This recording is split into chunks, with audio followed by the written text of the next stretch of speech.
हरि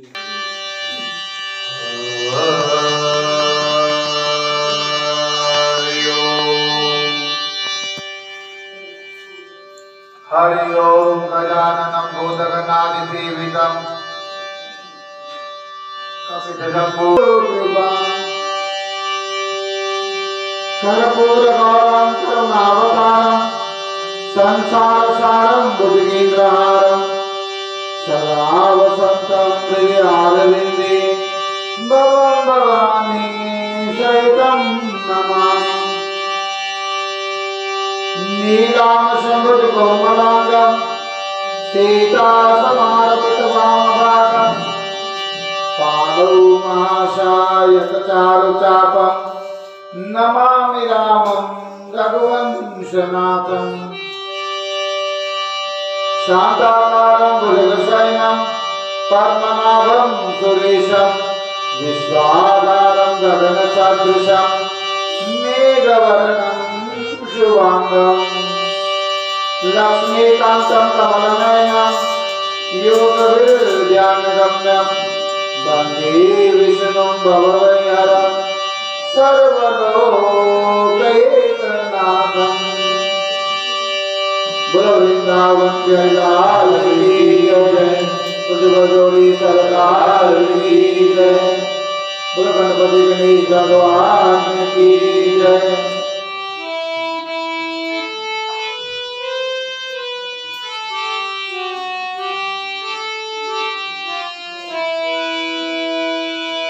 जय जय शिव नंदन हाथ जोड़ हम मंगन करते। जय जय शिव नंदन हाथ जोड़ हम मंगन करते।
जय जय शिव नंदन हाथ जोड़ हम मंगन करते।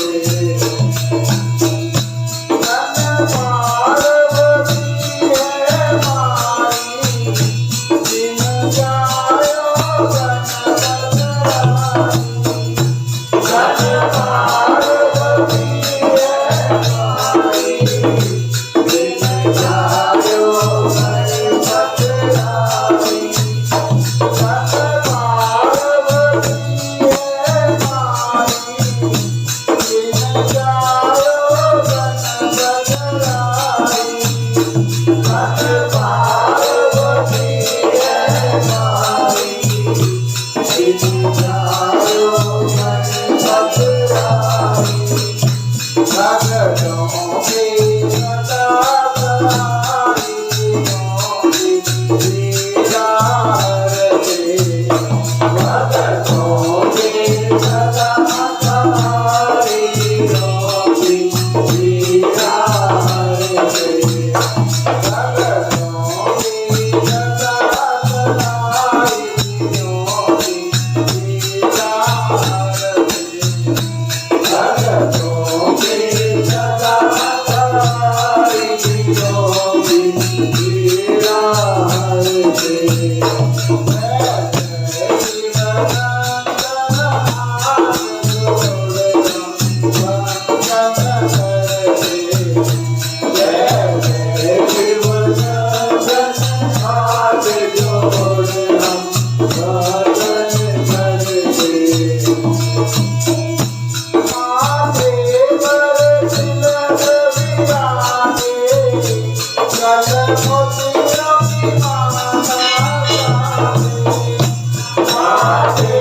जोड़ी सरकार की जय।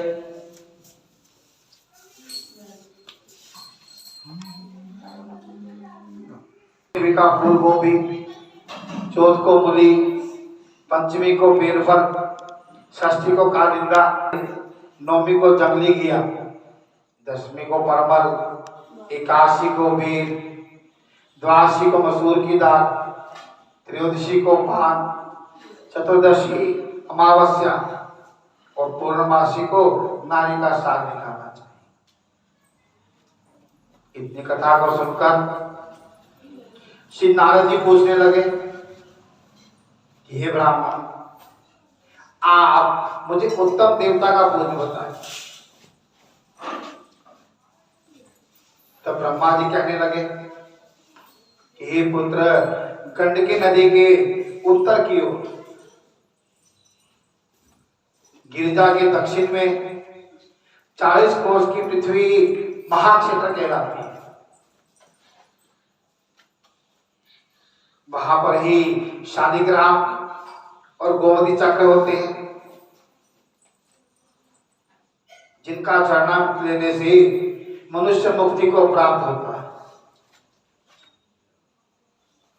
अब चरणामृत लेने का मंत्र सुनो। चरणामृत भी एक विधान इनका लेने का। चरणामृत कितना होना चाहिए? 8 मास से 8 मास से अधिक नहीं होना चाहिए। दूसरा, कभी भी चढ़ना मत, नीचे नहीं गिरना चाहिए। हम कहते हैं हमारी उंगली भरेगी तब हम चढ़ना मत नहीं, कहते जो गिरता है उसको हनुमान जी पीते हैं, दोष लगता है। शास्त्रों में ऐसा वर्णन है कि चढ़ना मत, लेना हो कम से कम हाथ में इतना ले 8 हाथ से आ जाए, या फिर साथ में नीचे कपड़ा रखें ताकि जो 2 बूंद 1 आधी बूंद गिरे तो उस कपड़े पे समा जाए, धरती पे ना गिरे। जितना हम चढ़ना मत देते हैं उससे 8 गुना पाप लगता है जब वो नीचे गिर जाए। इसलिए चढ़ना मत कितना होना चाहिए, सिर्फ 8 माह से, ताकि हमारे कण तक आ जाए लेने के बाद। चढ़ना मत को एकदम सीधा मुंह से लेना चाहिए, या मुंह पे लगा के हाथ, फिर सिर पे हाथ नहीं फेरना चाहिए। इससे क्या होगा, सारा शरीर अपवित्र हो जाएगा, क्योंकि आप मुंह से छू लिया ना हाथ को हमने, फिर वही सारे हाथ सिर पे फेर रहे हो। इसलिए चढ़ना मत हमेशा कोशिश करो ऐसे लो, या फिर ले लिया तो सिर पे हाथ मत फेरो।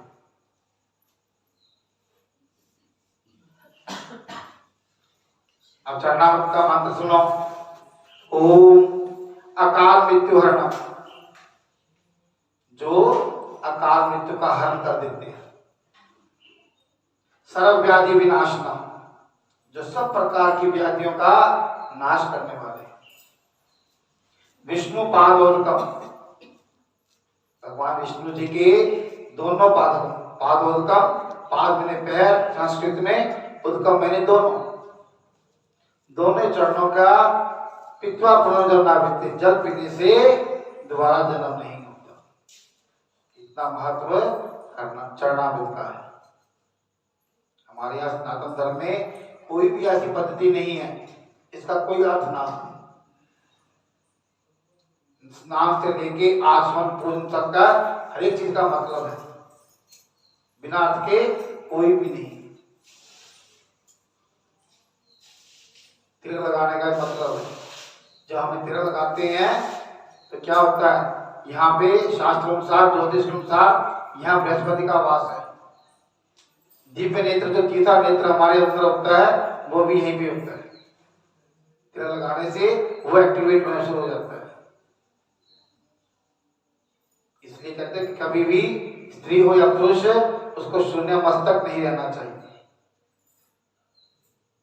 गुरु का प्रभाव नहीं आएगा। क्यों नहीं आएगा, जब आपने यहाँ पे कुछ चालू नहीं किया, प्रभाव कहां से आएगा। शिखा बांधते हैं हम, आजकल नहीं बांधता, लेकिन शिखा का नियम है। पूजा का पहला मंत्र ये है शिखा बंधन का।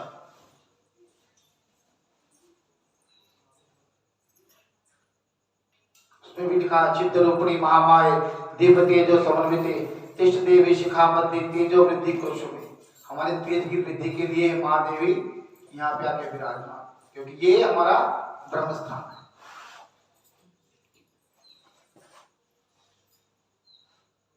इस मंत्र को पढ़कर भगवान शालिग्राम जी का चरणामृत लेना चाहिए।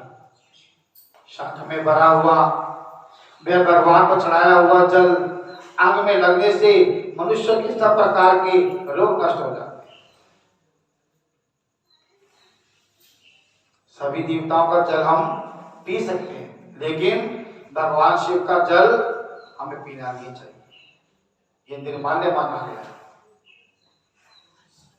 यहाँ पे चढ़ा हुआ भी कोई प्रसाद भी हमें खाना नहीं चाहिए। सिर्फ कहाँ पे खा सकते हैं हम, जो स्वयं प्रकट लिंग है, बैद्यनाथ है, केदारनाथ है, ऐसे जो स्वयं प्रकट है, वहां पे प्रसाद लेने का हक है थोड़ा सा, लेकिन वो जगह नहीं।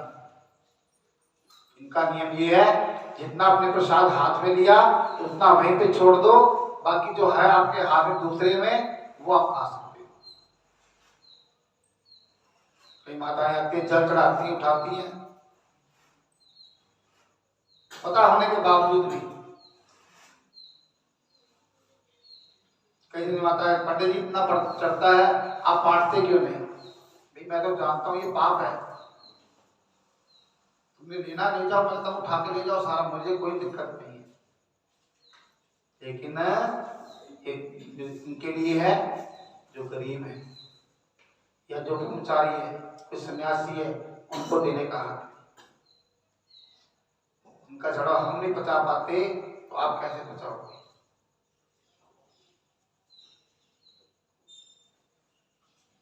तो इसलिए शिवालय का जल जो होता है उसको कहते हैं हमारे यहाँ संस्कृत में क्रिस्पीकरण करना, अपने ऊपर छिड़कना चाहिए उसको, ताकि हमारे रोग नाश हो जाए, ना कि पीना चाहिए, ताकि सभी देवताओं का हम जल पी सकते हैं और पाप भी नष्ट हो जाते हैं और मनुष्य मुक्ति को प्राप्त हो जाता है। जिस गोमती में एक चक्र हो उसको सुदर्शन, जिसमें 2 चक्र हो वह नारायण, जिसमें 3 चक्र हो उसको अच्युत, 4 चक्रों वालों को जनार्दन, 5 वाले को वासुदेव, 6 वाले को प्रद्युम्न, 7 वाले को संकर्षण, 8 वाले को नरगोबर, 9 वाले को नवव्यूह और 10 व्यू वालों को दशावतार। इनके दर्शन मात्र से मनुष्य मुक्त हो जाता है। जो मनुष्य भगवान जी का पूजन करता है वह अवश्य भी जीवन मुक्त हो जाता है।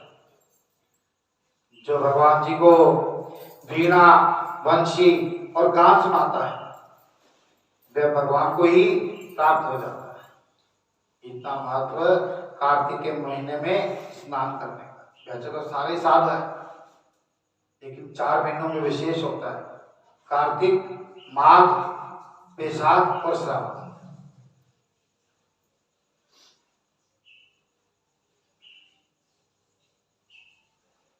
जो भगवान जी के आगे मृदंग बजाता है, ढोल बजाता है,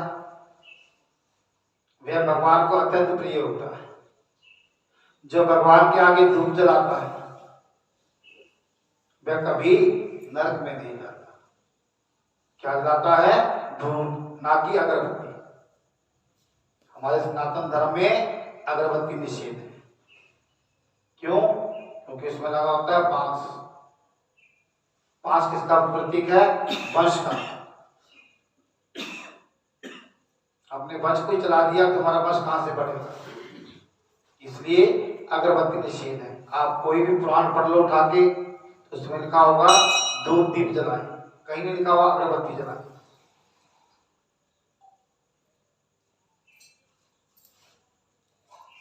ठीक है, इसलिए धूप जलानी चाहिए, अगरबत्ती नहीं। पूजन चाहे मंत्र से ही हो चाहे क्रिया से ही हो, परंतु जो श्रद्धा से किया गया हो वही पूर्ण होता है। क्योंकि रामचरितमानस के दूसरा श्लोक ही है, श्रद्धा विश्वास रुद्नो भवानी शंकर। भगवान क्या है? श्रद्धा और भाव के भूखे हैं, उनको नोटों से कोई मतलब। जो आपके अंदर श्रद्धा है, आपने पानी का लोटा चढ़ा दिया तो वो भी अमृत के समान मानकर पी लेते हैं, स्वीकार करते हैं। यदि आपके अंदर श्रद्धा नहीं है कि आप सोने का कलश उल्टा देना, तो सब बेकार है। नारद जी, ब्रह्मा जी कहते कि हे ब्राह्मण, कार्तिक के महीने में जो दीप दान करता है उसका महात्म कहें। तो ब्रह्मा जी कहने लगे कि हे पुत्र, दीप चाहे सोने का हो अथवा चांदी का, तांबे का हो, आटे का अथवा मिट्टी का, अपनी श्रद्धा के अनुसार कार्तिक के महीने में दान करना चाहिए। ऐसा करने से सब पापों का नाश हो जाता है। दीपक भगवान की मूर्ति के आगे, तुलसी के वृक्ष के नीचे, चौक में, ब्राह्मण के घर पर वृक्ष के नीचे, वन में, गौशाला में, तथा ताक पर चाहे घी का हो या तेल का। तेल कौन सा होना चाहिए? तिलों का। ये शास्त्रों में लिखा है तिला नाम युक्तम तेल, जो तिलों से बना हुआ है वही तेल। सरसों का तेल नहीं चलता। उनकी क्या की दत्ता है? भगवान शनि, या अपने अंदर रोग हैं तो उनकी मुक्ति के लिए। वैसे साधारण जगाना हो तो तिलों का घी का दीपक जलाना चाहिए, वो भी तब जब हमारे में घी की समर्थता ना हो।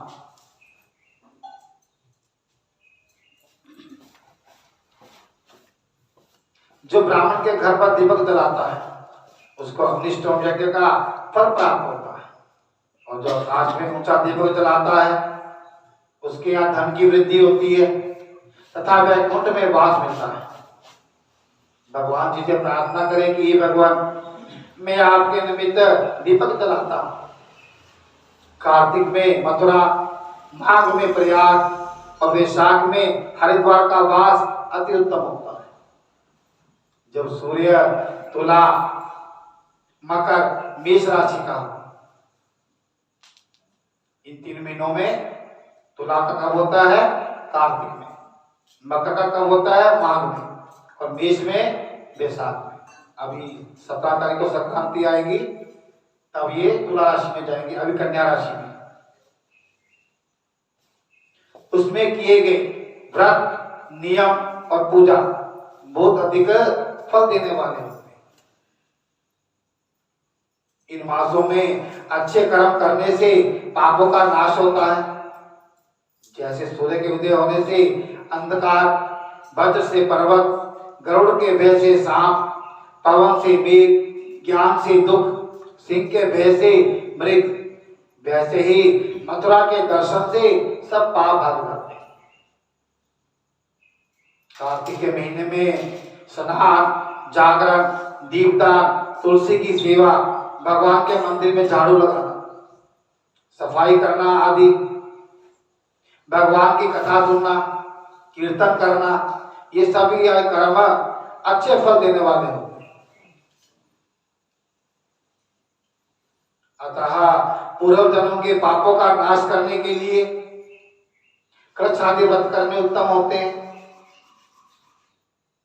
इतनी कथा सुनकर नारद जी पूछने लगे कि हे ब्राह्मण, पूर्व जन्म के पाप कैसे जाने जा सकते? ये पूर्व जन्म में पाप करके आए। ब्रह्मा जी कहते हैं कि हे पुत्र, ब्रह्महत्या करने वाला क्षय रोगी, गुरु स्त्री कामी कुष्ठी, कोड़ी यानी सोने की चोरी करने वाले, नाखून खराब करने वाले, शराब पीने वाले के दांत खराब होंगे। इस प्रकार पूर्व जन्म के पापों से मनुष्य पहचाना जाता है। गरुड़ पुराण के 1 से 6 अध्याय तक इन चीजों का वर्णन है। जो लाइन को तोड़ता है वो काना, जो किसी झूठी गवाही सुनता है वो बहरा। अगर बच्चे जन्म से ही होते हैं तो समझो ये पाप भोग कर रहे हैं। जो बच्चे जन्म से बीमार रहने लग जाते हैं ये उनके पूर्व जन्म के कर्म है। क्योंकि मनुस्मृति में स्पष्ट लिखा है, स्मृतियां 60, पुनर्जन्म कृतम पापम रोगम व्याधि जाते। जो हमने पूर्व जन्म में अच्छे और बुरे कर्म किए हैं हम उसको भोगना ही पड़ेगा। पाप किए हैं तो रोग और व्याधि। सुख और दुख क्या है? ये हमारे पाप और पुण्यों का फल है। जब हमारे पुण्य का उदय होता है तो सुख मिलता है, जब पापों का उदय हो जाता है तो दुख। इसलिए हम क्या कहते हैं?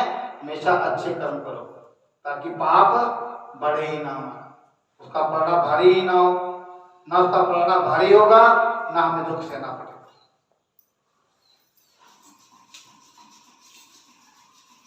यह सब दान, तपस्या और कृच्छादि व्रत करने से निवारण होते हैं।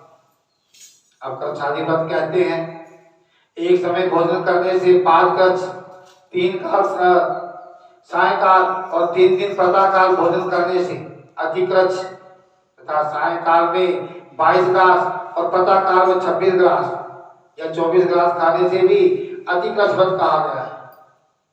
3 दिन प्रतिरोज खाएं, 3 दिन उपवास करें, यह भी अतिक्रच्छ व्रत होता है।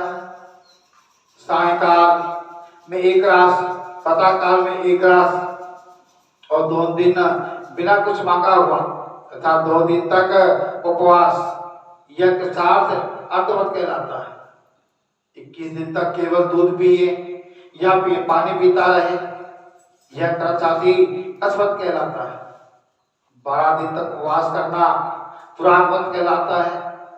4 दिन तक कुछ नहीं खाना, फिर सत्तू खाना या छाछ पीना, इसके अतिरिक्त कपड़ा और दक्षिणा ब्राह्मणों को देना, ये सौम्य कसरत कहलाता है। इसी प्रकार 12 दिन तक व्रत करना द्वादश व्रत कहलाता है। तुला पुरुष का दान करना, यानी अपने भाग के बराबर दान करना, और गौओं को घी, गोबर, दूध, दही तथा कुशा का जल पीना। दूसरे दिन उपवास करना यह कर संतापन व्रत कहा। 3 दिन तक गौमूत्र, 3 दिन तक गोबर, 3 दिन तक दही, फिर 3 दिन तक दूध, फिर 3 दिन तक घी खाएं। यह संतापन है जो सब पापों का नाश करने वाला है। इसी प्रकार गुल्लर, कमल, बेल, इनके पत्ते या कुशा का जल, यह प्रतिदिन पीने से ऊन का स्रोत होता है। 3 दिन तक उपवास करके पहले लिखी हुई वस्तुओं को पिए तो पूरक का स्रोत होता है। यदि तपा हुआ दूध, घी, जल एक एक प्रतिदिन पिए और एक दिन उपवास करें तो उसे तप का स्रोत कहते हैं। जल, दूध, घी या तपाकर 3 दिन तक पिए और एक समय स्नान करें तो यह भी तप का स्रोत होता है। इसका प्रमाण पानी 8 तोले, दूध 12 तोले, घी 4 तोले होना चाहिए तथा कार्तिक शुक्ल पक्ष की चतुर्दशी को भगवान जी का पूजन करना चाहिए। उपवास करके उस रात्रि को जल में स्थित होकर यह पीठ जल कसवत कहलाता है, जिसके करने से वैकुंठ की प्राप्ति होती है। कार्तिक शुद्ध सप्तमी को घी खाना, फिर एकादशी को उपवास करें, यह पितामह कसवत कहलाता है। इस प्रकार पितामह कसवत करके दिन में भगवान कृष्ण का पूजन करें तो वह तीनों लोकों में पवित्र होकर वैकुंठ को प्राप्त होता है।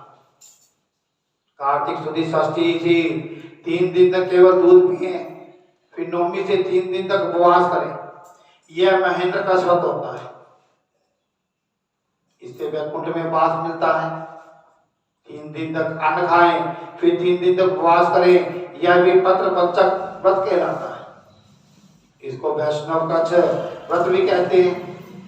जो मनुष्य एकम से पंचमी तक केवल दही खाए, फिर एकादशी तथा द्वादशी को भगवान जी का पूजन करे, यह याचक का व्रत होता है। इससे श्वेतद्वीप में वास मिलता है। जो शुक्ल पक्ष की एकम से प्रतिदिन एक ग्लास बढ़ाता है, एकम को 1, दूध को 2 ऐसे, और कृष्ण पक्ष में 1 ग्लास को कम करता है, अमावस को कुछ नहीं खाता, यह चंद्रायन व्रत कहलाता है। ये 1 महीने का व्रत होता है। 1 ग्लास 2 तोले का जहाँ अच्छी तरह मुंह में आ जाए, इतना ही होना चाहिए। कृष्ण पक्ष की आदि की ओर 14 को 5 ग्लास करके किसी प्रकार एक पक्ष में 240 ग्लास पूरे करने चाहिए। यही चंद्रायन व्रत कहलाता है। जो गौ के 4 स्तनों का दूध पीता है, फिर 7 दिनों तक 2 स्तनों का, फिर 6 दिनों तक 1 स्तन का दूध पीता है, फिर 3 दिन तक केवल वायु भक्षण करके रहता है, यह सोमपान नाम वाला व्रत सब पापों का नाश करने वाला होता है।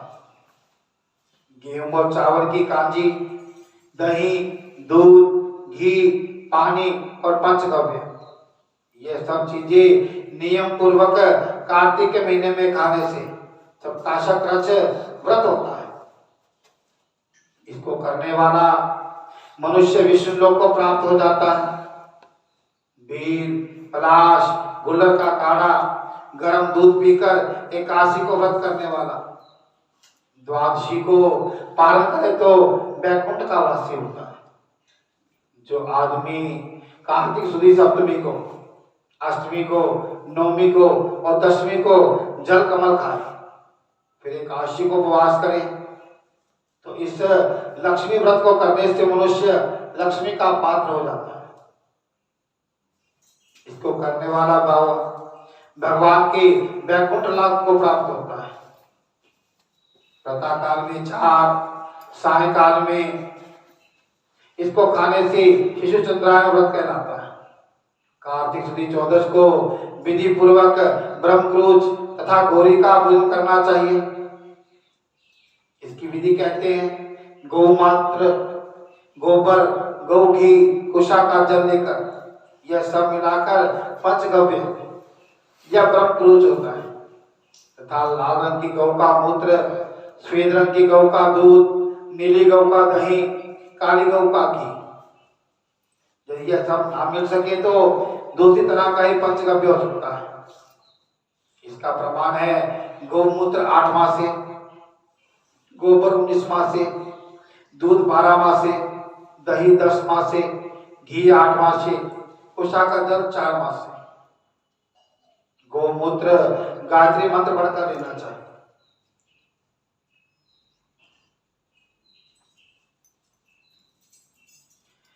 इसको कुशा के पत्रों में रखकर विधिवत हवन करना चाहिए। फिर वेद के इन मंत्रों से आहुति देकर हवन करना चाहिए। इरावती इदम वैष्णवी चक्र में शर्वती मनस्तौ के शवती। इन मंत्रों से आहुति देकर बचे हुए घी का पान करना चाहिए। घी पलाश के पात्र, स्वर्ण के पात्र या चांदी के पात्र में पान करना चाहिए। एक और दिन रात तथा रात्रि को उपवास करें, साथ ही भगवान का स्मरण करें। यदि स्त्री व्रत करे तो अपने पति की आयु की कामना के निमित्त भगवान से प्रार्थना करें। दिन भर भोजन नहीं करना चाहिए। आंवला या तुलसी का पूजन करना चाहिए। व्रत की समाप्ति के निमित्त ब्राह्मण को गौदान करना चाहिए। इस प्रकार इन कृच्छादि व्रत करने वाले भगवान को अति प्रिय होते हैं और वे परम पद को प्राप्त हो जाते हैं। बोलो वृंदावन बिहारी लाल की जय।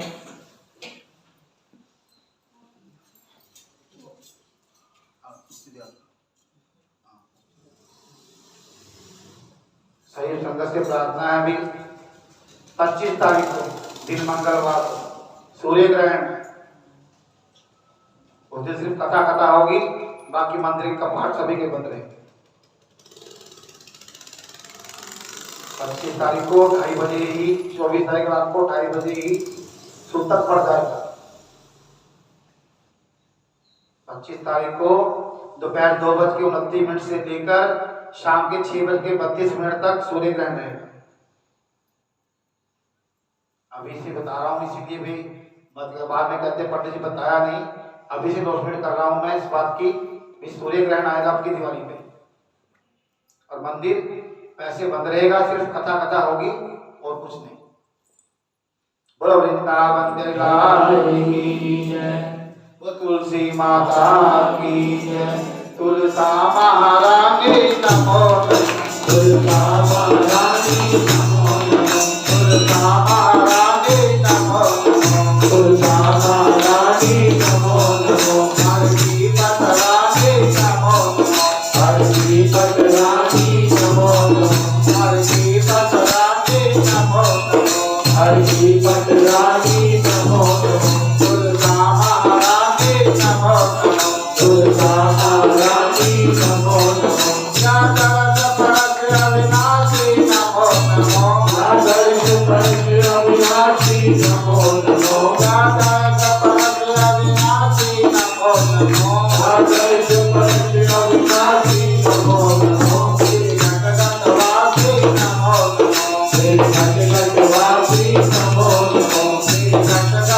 घटघटवासी नमो नमो। घटघटवासी नमो नमो। तुलसा महारानी नमो नमो। तुलसा महारानी नमो नमो। ब्रह्मवेद पुराण बखानी नमो नमो। ब्रह्मवेद पुराण बखानी नमो नमो। ब्रह्मवेद पुराण बखानी नमो नमो।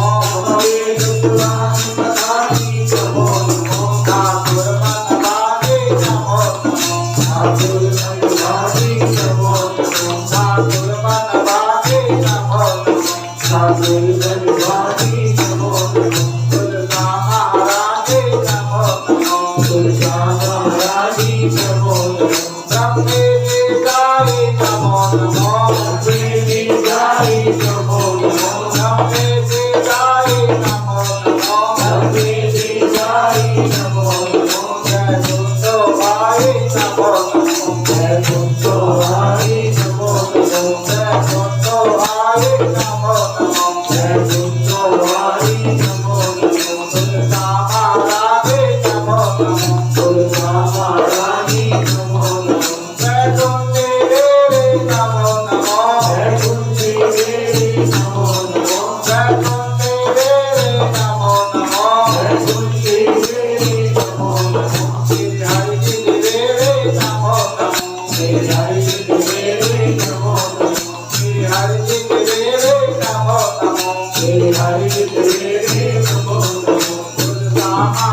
श्री राधे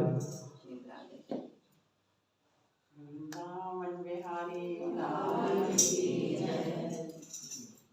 मेरे राधा रमन सरकार हरे बिन नींद न आवे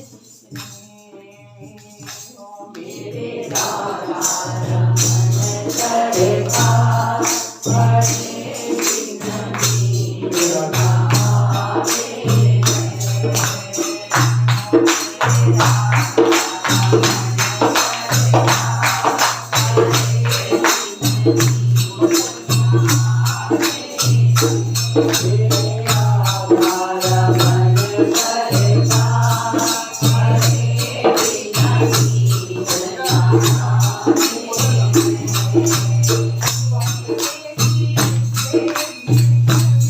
श्री राधे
Hare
स्वामी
वृंदावन